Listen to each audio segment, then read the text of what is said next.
मसीह की यह सजीव वाहिनी है।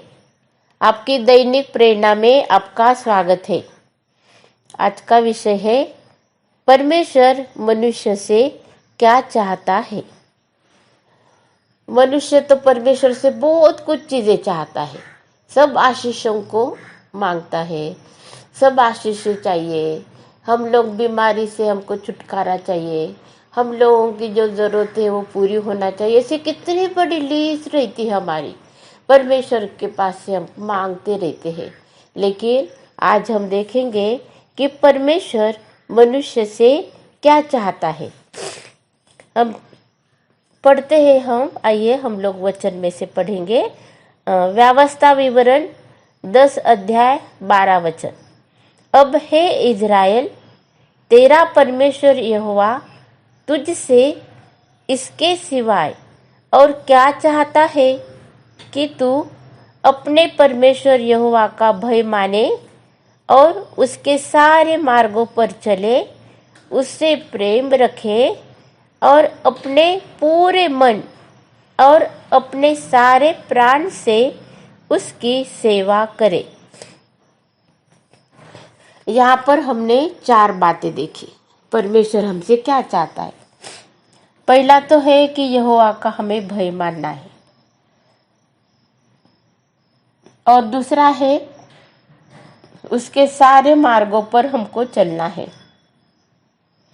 और तीसरा है उससे हमें प्रेम रखना है, और चौथा है अपने पूरे मन और अपने सारे प्राण से उसकी सेवा करना है। परमेश्वर हमारे इस सारे बातों से परमेश्वर खुश रहता है, और ये सब बातें जब हम करते हैं तब परमेश्वर की जब हम चौकसी करते हैं कि उसकी इच्छा के अनुसार हम करें, तब हम उसके भय में चलते हैं और उसके सारे मार्ग पर चलते हैं, उससे हम प्रेम रखते हैं और हमारे पूरे मन से हम उसकी सेवा करते हैं। दूसरा वचन हम देखते हैं, मीका 6 और 8। हे मनुष्य, वह तुझे बता चुका है कि अच्छा क्या है, और यहोवा तुझसे इसे छोड़ और क्या चाहता है कि तू न्याय से काम करे और कृपा से प्रीति रखे और अपने परमेश्वर के साथ नम्रता से चले।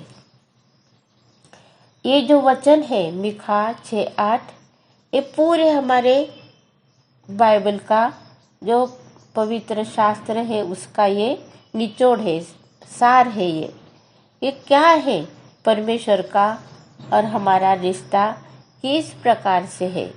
परमेश्वर के मन की जो बातें हैं वो जब हम करते हैं तब हम परमेश्वर को प्रसन्न करते हैं। और परमेश्वर ने कहा कि मैं तुम्हें इससे छोड़ और क्या चाहता हूँ, कुछ भी नहीं चाहता है परमेश्वर हमसे, क्योंकि वो न्यायी परमेश्वर है। इसलिए हम भी न्याय के साथ में हम लोगों को काम करना चाहिए, न्याय के साथ में हमको रहना चाहिए। और दूसरा है कृपा से प्रीति रखें और अपने परमेश्वर के साथ नम्रता से चले। परमेश्वर के साथ में नम्रता से चले, ऐसा लिखा है। परमेश्वर नम्र लोगों को क्या करता है, अपनी इच्छा, अपना जो मार्ग है वो उनके ऊपर प्रकट करता है। नम्र लोगों को परमेश्वर रक्षा करता है, और परमेश्वर के साथ में हम नम्रता से चले, इससे बढ़कर और कोई भी बात नहीं है। हम उसके साथ में हम लोग चलते हैं। हम लोग देखते जकर्या 7वां अध्याय 9 वचन। सेनाओं के यहोवा ने यो कहा है, खराई से न्याय चुकाना और एक दूसरे के साथ कृपा और दया से काम करना। यहाँ पर है लिखा है कि खराई से न्याय चुकाना। खराई सच बोलने का है, खराई से न्याय करने का है। न्याय तो करते हैं दुनिया के लोग, लेकिन कभी कभी हो सकता है कि वो न्याय खराई से नहीं हो सकता है। लेकिन परमेश्वर का जो न्याय रहता वो हरदम खराई से ही होता है, उसमें कोई संदेह नहीं होता। एक दूसरे के साथ कृपा और दया से काम करना। हम एक दूसरे के साथ में हरदम कृपालु रहते हैं, दया रहती हमारे अंदर, हमारा व्यवहार, हमारा सब कुछ कृपा से भरपूर, दया से भरपूर होता है।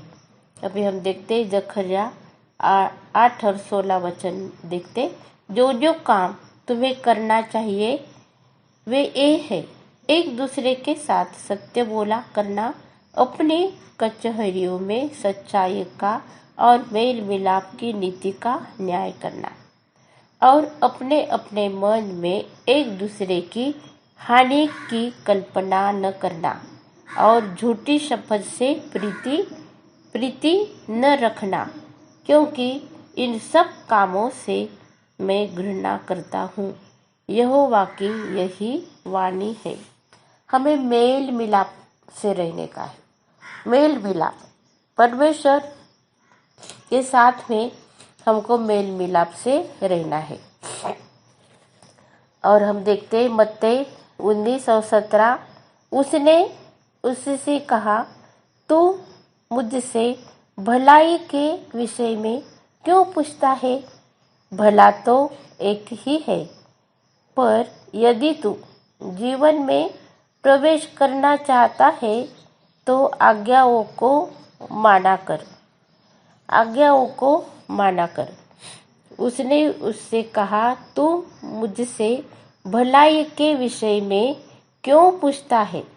यहाँ पर एक जवान लड़का जो बहुत अमीर था, वो आकर पूछता है कि तू भला परमेश्वर है यीशु मसीह को, और उसके कोई प्रश्न है वो पूछता है वो, लेकिन परमेश्वर ने उसको उत्तर दिया है यहाँ पर, यदि तू जीवन में प्रवेश करना चाहता है तो आज्ञाओं को माना कर। वो तो बहुत आज्ञाओं को मानता था, लेकिन प्रभु यीशु मसीह ने उसको बताया कि तू अपना जो धन है गरीबों को बांट दे और मेरे पीछे आ। तो उसके लिए बहुत असंभव हो गया, और उसने अच्छा मौका था वो खो दिया उसने। हम भी हमारे जीवन में हमारे लालच से और हमारे जो लालसा है, जो पैसे का जो है, तो कुछ अच्छा, मतलब परमेश्वर के दृष्टि से अगर परमेश्वर ने हमको बुलाया तो हम ठीक से निर्णय नहीं ले पाते, और ऐसे गलत निर्णय लेने से हमारे आशीषों को हम खो सकते हैं। हम देखते हैं मत्ती 5 और 20 में, क्योंकि मैं तुमसे कहता हूँ कि यदि तुम्हारी धार्मिकता शास्त्रियों और फरीसियों की धार्मिकता से बढ़कर न हो तो तुम स्वर्ग के राज्य में कभी प्रवेश करने न पाओगे। यहाँ पर एकदम से स्वर्ग में प्रवेश नहीं हो पाएगा हमारा। तो ये कौन सी ऐसी धार्मिकता है उनकी जो धार्मिकता है उनसे बढ़कर हमारी धार्मिकता होना चाहिए। क्या है ऐसा परमेश्वर के दृष्टि से जो धार्मिकता है वो बहुत ही अलग है। वो हमारे हृदय से, हमारे आचरण से बहुत ज़्यादा ताल्लुक़ रखती है। हमारा आचरण और हमारा हृदय के जो विचार है वो मेल खाने चाहिए, और एक जैसे हम लोग सोचते वैसे हमारा आचरण भी चाहिए। हम शुद्ध विचार हमारे जीवन में चाहिए, और हमारा आचरण भी उसी प्रकार का चाहिए। तब हम लोग क्या हो सकता है, हमारे लिए हमारी जो धार्मिकता है वो शास्त्रियों और फरीसियों से बढ़कर हो सकती है, और हमें स्वर्ग के राज्य में प्रवेश मिल सकता है। यहाँ पर लिखा है यूहन्ना 8 और 24 में, इसलिए मैंने तुमसे कहा कि तुम अपने पापों में मरोगे, क्योंकि यदि तुम विश्वास न करोगे कि मैं वही हूँ तो अपने पापों में मरोगे। यहाँ पर हमारे पाप के विषय में बताया है। पाप, और प्रभु यीशु मसीह ये दोनों भी जो दोनों बातें जो है वो भिन्न है। जहाँ पर यीशु मसीह है हमारे जीवन में पाप नहीं है, और जहाँ पर पाप है वहाँ पर यीशु मसीह नहीं है। हमारे जीवन में हमको यीशु मसीह चाहिए। यीशु मसीह के साथ में, यीशु मसीह के पीछे, यीशु मसीह ने जो हमारे लिए करा है वो सब कुछ हमारे लिए बहुत ही अच्छा है, और हमें उसको प्राप्त करना है, हमें प्राप्त करना है। और यहाँ पर लिखा है कि